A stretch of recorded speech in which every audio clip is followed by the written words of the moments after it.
이 시간 우리에게 주시는 하나님 말씀은 우리 사도행전 20장 1절부터 12절 말씀까지 제가 앉아 읽고 여러분들이 앉아 읽고 하여서 교독하도록 하겠습니다.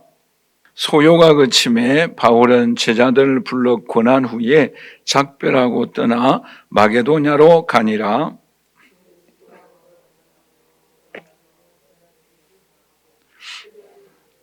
거기 석 달 동안 있다가 배 타고 수리아로 가고자 할 그때에 유대인들이 자기를 해하려고 공모함으로 마게도냐를 거쳐 돌아가기로 작정하니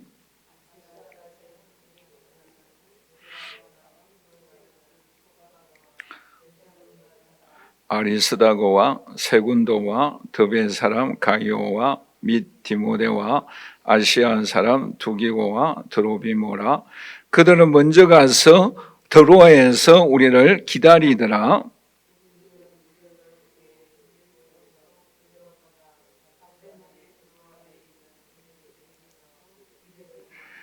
그 주간의 첫날에 우리가 떡을 떼려 하여 모였더니 바울이 이튿날 떠나고자 하여 그들에게 강론할새 말을 밤중까지 계속하며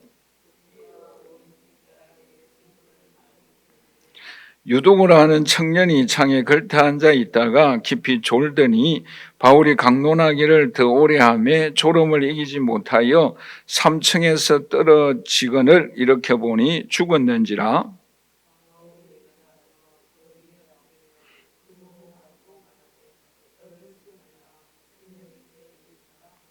올라가 떡을 떼어 먹고 오랫동안 곧 날이 새기까지 이야기하고 떠나니라. 사람들이 살아난 청년을 데리고 적지 않게 위로를 받았더라. 아멘. 여러분들은 사랑하는 가족 또는 친척 또는 친구 또는 성도들과 헤어질 때에 어떻게 인사하십니까? 건강하게 잘 계세요. 서로 만날 때에 또 기쁨으로 만나도록 하십시다. 이런 다양한 인사를 하겠죠. 그런데 오늘 본문에 보시면 이 사도 바울이 각 지역을 돌아다니면서 마지막으로 작별할 때에 어떻게 인사하고 있는가라는 그런 내용의 말씀이 오늘 기록되어져 있습니다. 먼저 에베소에서 약 3년 동안 사역을 하였는데 이 에베소에서 원형극장에서 큰 핍박이 있었지 않습니까? 그런데 그 핍박이 끝나고 난 이후에 이제 헤어질 때에 에베소 성도들과 어떻게 마지막 작별 인사를 하고 있는가 그 내용이 1절에 기록되어져 있습니다. 우리 1절 말씀을 함께 같이 읽도록 할까요? 소요가 그침에 바울은 제자들을 불러 권한 후에 작별하고 떠나 마게도냐로 가니라. 그런데 두 번째로 마게도냐에 가서 또 마게도냐 여러 고린도 성도들이라든지 여러 지역의 성도들과 만나서 인사를 하고 작별 인사를 하고 있는데 그 2절 말씀에 어떻게 기록되어져 있는가 하면은 우리 2절 말씀을 함께 같이 읽도록 하겠습니다. 그 지방으로 다녀가며 여러 말로 제자들에게 권하고 헬라에 이르러라고 말씀을 하고 있지요. 그런데 이제 드디어 드로아라는 지역에 도착을 하였어요. 여러분 드로아라는 지역은 생각나는 것이 있죠. 2차 전도 여행 때에 사도 바울이 아시아에서 전도하려고 하다가 이 드로아에서 유럽의 환상을 보고 그 유럽으로 전도지를 그 전도 방향을 옮겼던 유명한 지역이지요. 그런데 그 드로아에서 7일 동안 머물게 되어집니다. 머물면서 이제 복음을 증거하는데 그 마지막 날 밤에 사건이 일어나지요. 유두고가 이제 걸터 앉아서 예배드리다가 졸다가 죽음을 당하는 그러한 슬픔과 아픔을 가진 그러한 지역이지요. 그러나 하나님께서 바울을 통하여 다시 살아나는 역사, 기적을 일으키고 난 이후에 그 내용의 결론적인 말씀이 어디에 나오는가 하면은 12절 말씀인데 우리 12절 말씀을 같이 읽도록 하겠습니다. 사람들이 살아난 청년을 데리고 가서 적지 않게 위로를 받았더라. 자, 이제 주목하십시다.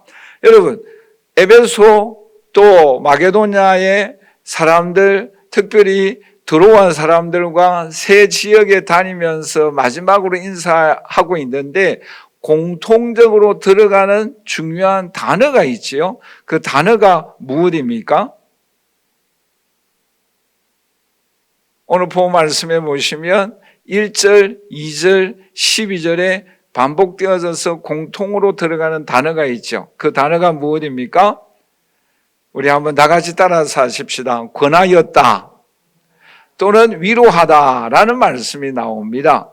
권하다, 위로하다라는 이 헬라 단어의 뜻이 뭔가 하면은 파라크레토스라는 헬라어 단어 성령을 의미하고 있습니다. 말하자면은 이 사도 바울이 각 지역에 다니면서 마지막 헤어지면서 한 말은 뭔가 하면은 성령님이 당신들을 보호하여 주시고 함께하여 주시고 위로하여 주실 것입니다 라고 마지막 작별 인사를 하였다라는 것이요. 오늘 이 자리에 함께 예배드리는 저와 우리 사랑하신 성도 여러분, 이 사도 바울이 각 지역에 에베소, 헬라 그리고 드로아 지역의 성도들과 마지막으로 인사할 때에 성령님이 당신을 지켜주시고 보호하여 주시고 위로하여 주시고 힘을 공급하여 주실 것입니다 라고 마지막 작별 인사를 하였던 것처럼 오늘 저와 여러분들에게도 성령님께서 우리를 보호하여 주시고 함께하여 주시고 위로하여 주시고 인도하여 주실 줄 믿습니다. 그 성령님의 은총과 도우심을 힘입고 나아갈 수 있는 저와 여러분들이 되시기를 주님의 이름으로 간절히 축원합니다.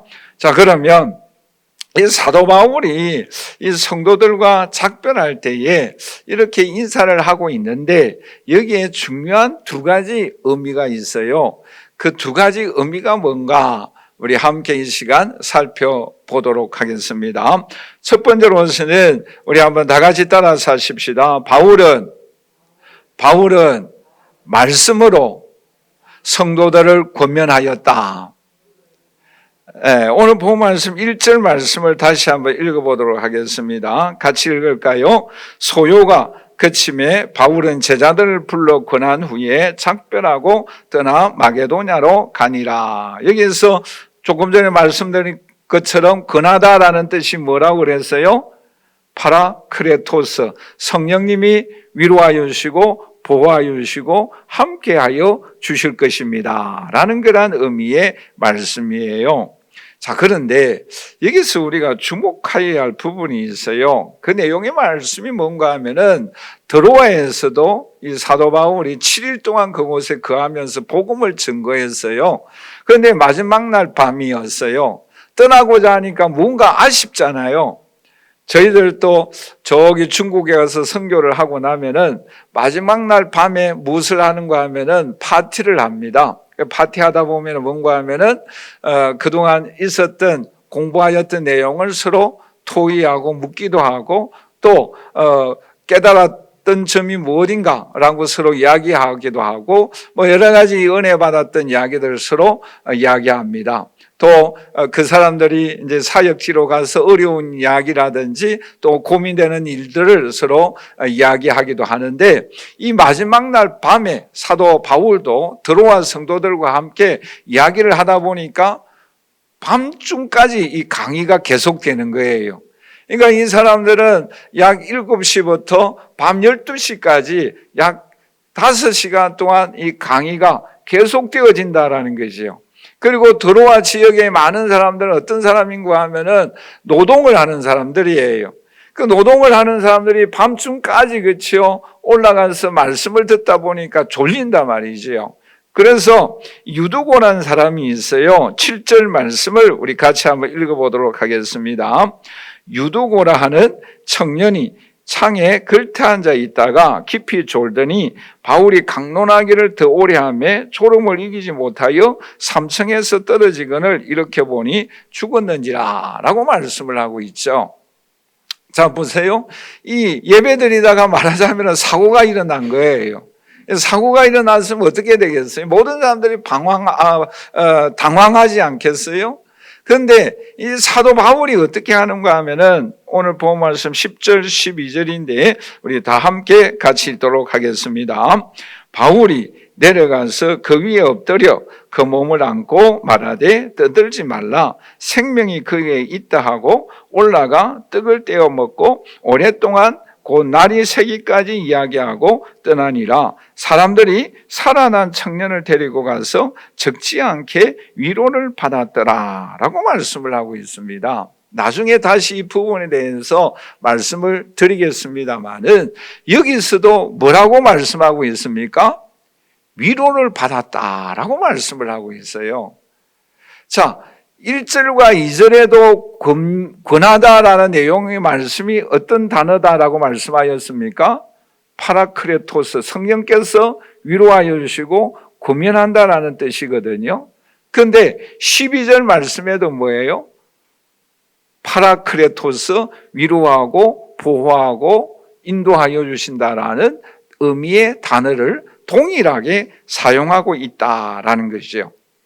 그러니까 앞에서는 뭐예요? 하나님의 말씀으로 성령이 위로하여 주시고 보호하여 주시고 인도해 주시는데 뿐만 아니라 동일하게 죽었던 청년이 살아난 것도 위로하였다. 파라크레토스라는 단어를 동일하게 사용하고 있다라는 거지요.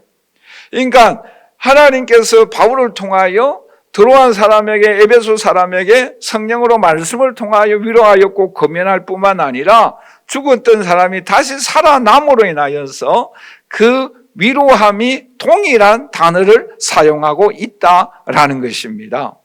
그러니까 오늘 저와 여러분들에게 하나님의 성령을 통하여 위로하심은 말씀을 통하여 위로할 뿐만 아니라 우리가 해결하지 못하였던 일들을 해결해 주심으로 인하여 죽었던 사람이 다시 살아남으로 인하여 하나님께서 오늘 저와 여러분들에게 위로하여 주시고 성령께서 인도하여 주시고 보호하여 주실 줄 믿습니다.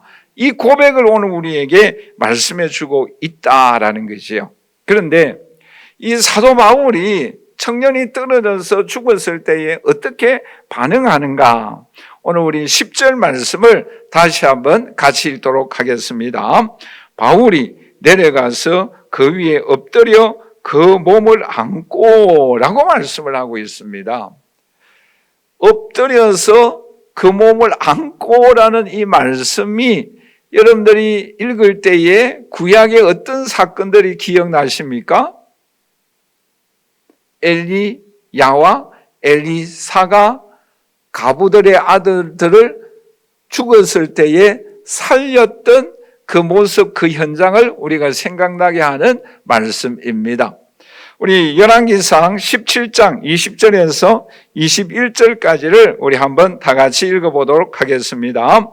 여호와께 부르짖어 이르되 내 하나님 여호와여 주께서 또 내가 우거하는 집 가부에게 재앙을 내리사 그 아들이 죽게 하셨나이까 하고 그 아이 위에 몸을 3번 펴서 엎드리고 여호와께 부르짖어 이르되 내 하나님 여호와여 원하건대 아이의 혼으로 그의 몸에 돌아오게 하옵소서 하니라고 말씀을 하고 있습니다. 그러니까 엘리야가 그 죽은 사르밧 가부의 아들을 살리실 때도 어떻게 합니까? 그 아이 위에 몸을 3번 펴서 엎드리고 여호와께 부르짖는다라고 말씀을 하고 있죠. 동일한 단어가 뭐예요? 엎드렸다라는 단어예요. 또 여러분 엘리사도 마찬가지예요. 엘리사도 수넴 여자아이, 죽은 아이를 살리실 때도 어떻게 하는가 하면은 열왕기상 4장 32절에서 34절인데 우리 한번 나같이 읽도록 하겠습니다. 엘리사가 집에 들어가 보니 아이가 죽었는데 자기의 침상에 눕혔는지라 들어가서는 문이 닫히니 2사람뿐이라 엘리사가 여호와께 기도하고 아이 위에 올라 엎드려 자기 입을 그의 입에, 자기 눈을 그의 눈에, 자기 손을 그의 손에 대고 그의 몸에 엎드리니 아이의 살이 차차 따뜻하니라 라고 말씀을 하고 있습니다. 자, 여러분 저를 보십시오. 바울도 마찬가지고 엘리야도 엘리사도 어떻게 했어요? 죽은 아이, 죽은 사람에게 뭐예요? 엎드렸다라고 말씀을 하고 있어요. 엎드렸을 때에 죽은 사람이 다시 살아나는 역사가 일어났다라고 말씀을 하고 있습니다. 자, 그러면 여기서 오늘 우리에게 교훈하고 있는 것이 무엇이겠어요? 크게 오늘 우리에게 두 가지를 교훈을 하고 있습니다. 우리 한번 다 같이 따라서 할까요? 하나님은 엎드리는 사람에게 역사하여 주신다. 여러분 보세요. 예배 드리는데 사람이 죽었어요. 사고가 일어났어요. 사건이 일어납니다. 사람들은 당황할 수밖에 없잖아요. 그럴 때 사도 바울은 어떻게 합니까? 뛰어내려가서 그 아이를 붙잡고 뭐예요? 엎드리는 거예요. 여기서 엎드린다라는 뜻은 오늘 우리에게 무엇을 의미하고 있는가 하면은 우리 한번 다 같이 따라서 합시다. 몸을 던진다. 네, 몸을 던지는 거예요. 말하자면 필사적으로 하나님 앞에 부러지는 모습을 의미하고 있습니다. 필사적으로 자기 생명을 내어놓고 엎드리는 길밖에 없다라는 거예요. 여러분 사도 바울도 마찬가지지 않겠어요? 이제 마지막이에요. 드로아를 떠나면 다시 볼 수가 없어요. 말씀에 갈급한 사람들이 모여서 예배 드리는데 사고가 일어났어요. 여러분 바울이 어떻게 하겠습니까? 하나님 앞에 엎드릴 수밖에 없잖아요. 그 아이를 몸에 품고 안을 수밖에 없지 않습니까? 그럴 때에 하나님이 역사하여 주시는 것이에요. 뿐만 아니라 여러분 엘리야 선지자도 엘리사 선지자도 마찬가지잖아요. 홀로 사는 과부의 아들들이 죽음을 당합니다. 물론 수넴 여인은 그 남편이 있습니다마는 그 하나뿐인 아이들이 죽음을 당합니다. 그럴 때 이 엘리야와 엘리사 선지자는 하나님 앞에 엎드리며 간구할 수밖에 없었던 거예요. 하나님의 은혜를 사모할 수밖에 없었던 것입니다. 그러므로 하나님은 그들에게 엎드리며 간구하는 주의 백성들에게 하나님의 역사하고 있음을 오늘 우리에게 말씀해 주고 있습니다.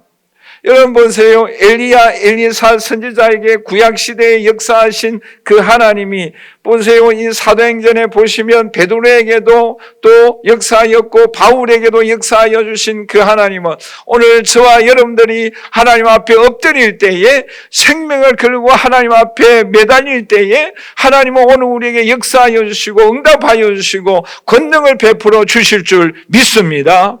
그것을 오늘 우리에게 교훈해 주고 있습니다.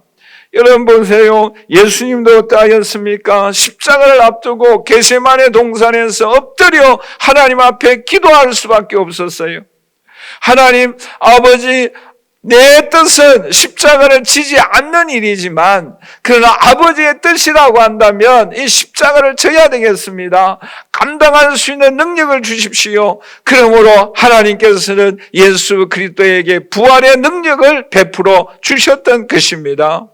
오늘 이 자리에 함께 예배드리는 저와 우리 사랑하시는 성도 여러분, 오늘 저와 여러분들도 하나님 앞에 나아가 엎드릴 때에 생명의 역사가, 구원의 역사가, 기적의 역사가, 어제 역사였던 하나님, 구약시대 때의 역사였던 하나님, 또 베드로와 바울에게 역사였던 그 하나님은 오늘 저와 여러분들에도 역사하여 주셔서 기적을 베풀어 주시고 은총의 역사가 오늘 저와 여러분들에게 임하여 주실 줄 믿습니다.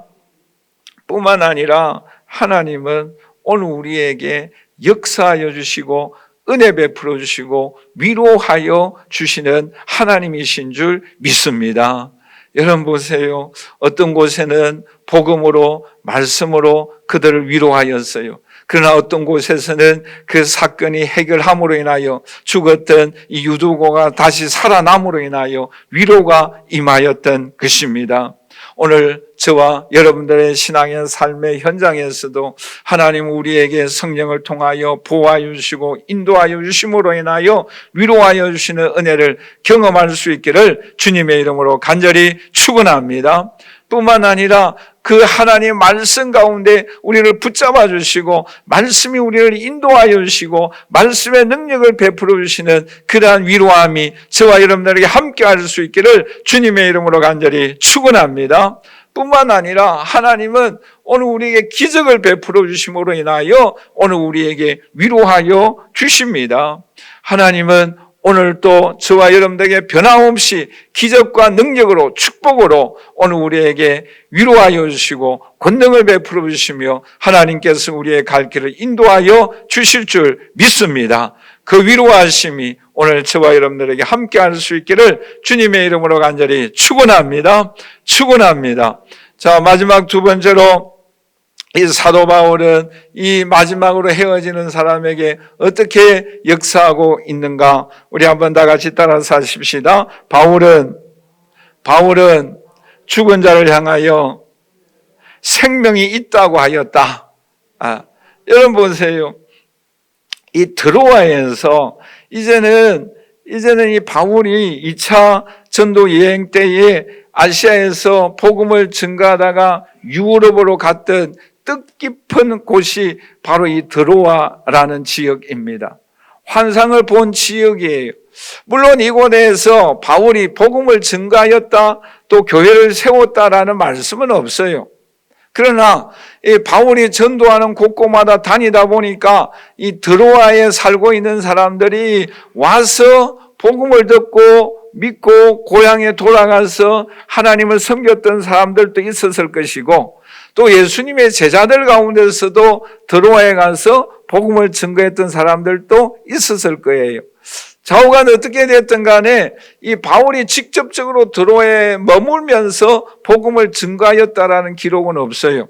그러나 오늘 말씀해 보시면 이 드로아에서 1주간 동안 머물면서 그들이 오늘 우리에게 하나님의 말씀을 증거해 달라고 바울에게 강구하였지 않겠어요? 부탁하였지 않겠습니까? 그러다 보니까 바울이 여기에 7일 동안 머물면서 복음을 증거하였어요. 그런데 이 유두고라는 사람이 오늘 본문에 나옵니다. 자, 여러분 한번 생각해 보십시다. 왜 여러분 오늘 이 본문에 나오는 이 유두고 사건을 왜 여기에 기록하였을까요? 왜 여기에 이 말하자면은 별로 안 좋은 사건이잖아요. 그렇죠? 예배드리다가 사람이 죽었어요. 그렇죠? 그럼 여기에 뭐 이런 사건은 기록 안 해도 되지 않겠어요? 앞에도 말씀드렸던 것처럼 이 유두고라는 이름의 뜻 속에 그 의미가 뭔가 하면은, 물론 이름의 뜻은 복된 자라는 뜻을 갖고 있어요. 우리 한번 다 같이 따라서 하십시다. 복된 사람. 복된 사람이에요. 그런데 그 이름 속에 또 하나의 뜻이 있는데 그 뜻이 뭔가 하면 노예라는 뜻을 갖고 있어요. 그러니까 이 사람 노예예요. 신분적으로. 그런데 바울이 와서 복음을 증거한다고 하니까 낮에는 노동에 너무 피곤하였지 않겠어요? 그리고 이제 저녁 7시부터 이 바울이 강론한다고 하니까 참석을 했어요. 이 강론하다라는 뜻은 뭔가 하면은 설명을 하고 묻고 대답하는 그런 형식의 강의를 의미하고 있습니다. 그러니까 일방적으로 강의만 이루어지는 것이 아니라 바울이 설교하면은 거기에 대한 궁금증이 있거나 또 궁금한 거 있으면 질문하고 대답을 하는 그런 시간이에요. 그런 시간이 이제 마지막 날이니까 얼마나 할 말도 많고 궁금한 것도 얼마나 많겠어요. 그러다 보니까 밤이 깊어져 갑니다. 12시가 되어졌어요. 그럴 때 졸다가 떨어져서 죽음을 당하는 사고를 겪습니다. 자, 이런 사건을 왜 여기서 기록하였을까? 궁금하지 않습니까? 자, 이러한 사건이 일어났을 때에 9절과 12절의 내용의 말씀인데, 사도 바울이 5가지 유명한 행동을 하는 것을 우리가 여기서 발견할 수가 있어요.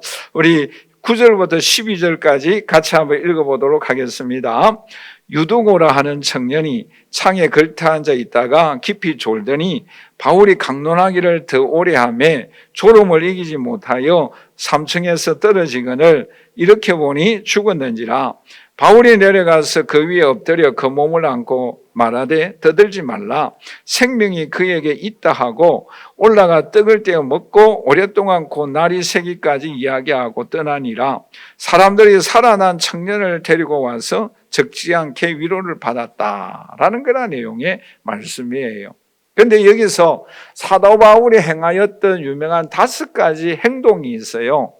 우리가 이 5가지 행동을 다 생각할 수는 없겠고 우리가 크게 한 2가지만 함께 살펴보고자 합니다. 앞에 첫째는 이 바울이 그렇죠. 내려가서 엎드려서 안고 하나님 앞에 기도하는 내용은 우리가 함께 살펴보았고 나머지 2가지를 우리가 살펴보도록 하겠는데 그 중에 하나가 뭔가 하면은 우리 한번 다 같이 따라서 하십시다. 생명이 그에게 있다. 여러분 자 들어보십시다. 분명히 의사인 누가가 이 사도행전을 기록했잖아요. 의사이잖아요. 분명히 앞에는 뭐라고 말씀하고 있습니까? 죽었다라고 말씀하고 있어요. 그런데 오늘 본 말씀에 보면은 생명이 그에게 있다 또한 말씀을 하고 있어요. 이게 무슨 의미겠습니까? 이게 생명이라는 이 단어가 헬라어로 푸시케라는 단어를 사용하고 있어요. 즉 영혼을 강조하고 있는 내용의 말씀입니다. 그러면 여기에서 생명이 있다. 분명히 죽었는데 왜 생명이 있다라고 말씀을 하고 있는가? 여기에 2가지 중요한 교훈을 오늘 우리에게 하고 있습니다. 우리 한번 다 같이 따라서 할까요? 첫 번째로서는 뭔가 하면은 다 같이 따라서 같이 하도록 하겠습니다. 옛사람이 죽고 새 사람으로 변화되어졌다. 여러분 보세요. 우리가 옛사람이 죽고 새 사람으로 거듭나는 것을 의미하고 있습니다. 전에는 예수 믿지 않다가 이제는 뭐예요? 예수님을 구주로 영접하고 변화되어 하나님의 새 사람이 되는 것을 오늘 우리에게 교훈해 주고 있습니다. 이제는 육신의 생명이 아니라 영원한 생명이 그에게 주어짐을 말씀하고 있습니다. 오늘 이 자리에 함께 예배드리는 저와 우리 사랑하는 성도 여러분, 오늘 저와 여러분들이 예수 그리스도를 구주로 믿고 변화되어져서 생명의 역사가 일어날 수 있기를 주님의 이름으로 간절히 축원합니다. 여러분, 오늘 우리들은 그 생명은 영원한 생명인 줄 믿습니다. 결코 다시 죽지 아니하는 영원한 천국에 올라가는 영생의 생명을 오늘 저와 여러분들에게 주님께서 베풀어 주신 줄 믿습니다. 뿐만 아니라 마지막 2번째가 중요한데 여러분 에스겔 꼴짝이 아시잖아요. 그렇죠? 에스겔 꼴짝에 뼈다귀만 가득해 있었어요. 절망적이에요. 죽음이에요. 힘이 없어요. 그러나 이 에스겔 꼴짜기에 에스겔 선지자가 말씀을 대언하고 성령의 역사가 일어날 때 어떤 역사가 일어납니까? 큰 군대가 되어지는 거예요.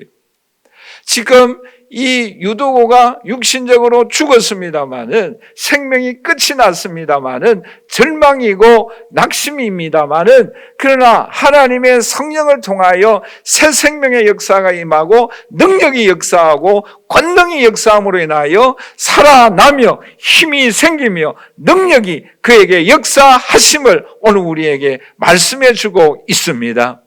오늘 이 자리에 함께 예배드리는 저와 우리 사랑하는 성도 여러분, 성령의 강력한 역사가 일어나면은 죽었던 사람이 다시 살아나고 절망 가운데 있는 사람들이 다시 희망을 품고 낙심했던 사람이 좌절 가운데 있던 사람이 주의 성령의 능력이 임하면 권능을 힘입고 앞을 향하여 전진하게 될 줄 믿습니다. 여러분 마가다락방에 오순절에 성령이 임하였을 때에 예수님을 모른다라고 부인하였던 제자들도 많은 사람들이 그곳에 성령의 능력을 힘입고 이제는 뭐예요? 보고 들은 것을 내가 전하지 않고서는 견딜 수 없다라는 성령의 강력한 역사가 임하였던 것처럼 오늘 저와 여러분들에게도 위로부터 부어주시는 성령의 강력한 역사가 임할 수 있기를 주님의 이름으로 간절히 축원합니다. 이것은 현세적인 것을 의미합니다. 의미하고 있습니다. 여러분, 죽었던 많은 그 뼈다귀들이 그야말로 뭐예요? 아무 쓸모없는 그러한 그 뼈다귀들이 말씀이 역사하고 성령이 역사하였을 때에 큰 군대가 되어졌지 않습니까? 오늘 이 자리에 함께 예배드리는 저와 우리 사랑하는 성도 여러분, 오늘 저와 여러분들의 때때로는 어떤 일을 당할 때 낙심할 때도 있지 않습니까? 오늘 우리가 이 땅을 살아갈 때 어떤 문제에 대하여 절망하며 좌절할 때도 있지 않습니까? 그럴 때에 위로부터 부어주시는 성령의 능력을 힘입고 새 힘을 얻어서 성령의 강력한 역사로 일어날 수 있는 저와 여러분들이 되시기를 주님의 이름으로 간절히 축원합니다. 위로부터 부어주시는 각종 좋은 은사가 오늘 저와 여러분들 임하여 주실 줄 믿습니다. 우리 한번 다 같이 따라서 할까요? 구영삼이에게는 영원한 생명이 있습니다. 할렐루야. 구영삼에게는 성령의 능력이 있습니다. 할렐루야. 이 성령의 능력이 임하여서 우리가 좌절하였던 자리에서 낙심하지 않고 새 힘을 얻고 앞을 향하여 전진해 나아갈 수 있는 저와 여러분들이 되시기를 주님의 이름으로 간절히 축원합니다. 이 시간 나사렛 예수 이름으로 명하노니 모든 질병이 다 떠나갈지어다. 모든 어려움과 고통으로부터 성령의 능력이 임하여 해방의 역사가 임할지어다. 하늘의 권능이 오늘 우리에게 임하여 주시기를 주님의 이름으로 간절히 축원합니다. 하나님은 오늘 우리에게도 동일한 역사가 저와 여러분들에게 임하여 주실 줄 믿습니다. 왜요? 그 성령은 오늘도 역사하고 계시기 때문입니다. 하나님의 말씀은 오늘도 창조의 역사가, 능력의 역사가 우리의 삶을 통하여 나타나게 될 줄 믿습니다. 이러한 손길과 권능이 저와 여러분들에게 임하여 주시기를 주님의 이름으로 간절히 축원합니다. 뿐만 아니라 여러분, 여기에 왜 이 사건을 기록하였겠습니까? 여러분, 7절 말씀을 우리 한번 다 같이 읽도록 하겠습니다. 그 주간의 첫날에, 네. 여러분 보세요. 왜 7절에서 그 주간의 첫날이라는 이 표현을 하고 있겠습니까? 여러분, 그 주간의 첫날은 무슨 날이에요? 오늘 우리에게 적용을 한다고 한다면 주일이에요. 주일이에요. 이제는 사도행전부터 안식 후 첫날이라는 단어가 자주 나옵니다. 또는 그 주간의 첫날이라는 표현이 자주 나와요. 그날은 어떤 날이에요? 예수님이 부활하신 날이에요. 그날은 어떤 날이에요? 성령이 임한 날이에요. 그날은 오늘 우리에게는 어떤 날입니까? 주일이에요. 여러분, 이 은혜가 언제 임합니까? 주일날이에요. 예배 드릴 때에 죽었던 심령이 다시 살아나는 역사가 임하여 주십니다. 주의 예배 날에 성령이 역사하여 주십니다. 능력이 임하여 주십니다. 권능이 임하여 주십니다. 죽었던 심령이 다시 살아나는 역사가 주일 예배를 통하여, 찬양을 통하여, 기도를 통하여, 말씀을 통하여 역사하고 계십니다. 오늘 이 시간에 역사하고 계십니다. 주의 성령이 역사하고 계십니다. 하늘 영광이 임하여 주십니다. 권능이 임하여 주십니다. 하늘의 능력이 임하여 주십니다. 치유의 역사가 임하여 주십니다. 형통의 역사가 임하여 주십니다. 언제요? 예배 드릴 때에 하나님이 임재하여 주시고 하나님의 하늘문이 열리게 하여 주시고 하늘의 임재가 나타나는 그 귀한 은총의 시간이 이 시간 임하여 주십니다. 그 능력을 힘입고 나아갈 수 있는 저와 여러분들이 되시기를 주님의 이름으로 간절히 축원합니다. 결론적으로 말씀을 맺겠습니다. 여러분, 사도 바울은 에베소 또 헬라 지역 또 드로아 지역에 복음을 증거하면서 마지막 인사가 뭐입니까? 성령께서 위로하여 주시고 보호하여 주시고 인도하여 주십니다. 그런데 말씀만이 하나님의 위로가 임한 것이 아니라 하나님은 사건의 해결을 통하여 죽은 자가 다시 살아남음을 통하여 하나님은 오늘도 우리에게 동일하게 위로하여 주시는 줄 믿습니다. 말씀으로 뿐만 아니라 하나님은 사건의 해결을 통하여 죽은 자가 다시 살아남을 통하여서 하나님은 오늘 우리에게 역사하고 있는 줄 믿습니다. 뿐만 아니라 죽었던 사람이 생명이 그 안에 역사하고 계십니다. 죽었던 영혼이 다시 살아납니다. 능력이 역사하고 계십니다.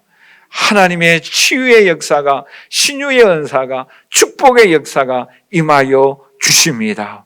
언제요? 예배드릴 때에, 주의 첫날에, 그 주간의 첫날에 예배드리는 오늘 저와 여러분들에게 이 은혜가 충만하게 임하여 주십니다. 그 능력을 힘입고 하나님 앞에 영광 올려드리며 이 땅에서뿐만 아니라 영원한 천국에서도 영원토록 하나님 앞에 예배드리고 하나님의 은총과 능력을 힘입는 저와 여러분들이 되시기를 주님의 이름으로 간절히 축원합니다. 축원합니다. 지금은 우리 주 예수 그리스도의 무한하신 은혜와 하나님의 그 크신 사랑하심과 성령님의 교통교제에 충만하시는 종이 우리의 삶의 성령을 통하여 인도하여 주시고 보호하여 주시고 말씀으로 인도하여 주시며 또 사건이 해결되어지고 하나님의 성령의 역사로 인하여 축복과 능력과 권능과 신유와 하나님의 영광이 임하는 그에게 생명이 있는 놀라운 역사를 베풀어 주시는 그 하나님의 은총의 손길이 개인과 가정과 충만한 교회 이민족 위에 지금부터 영원토록 함께 있을지어다. 아멘.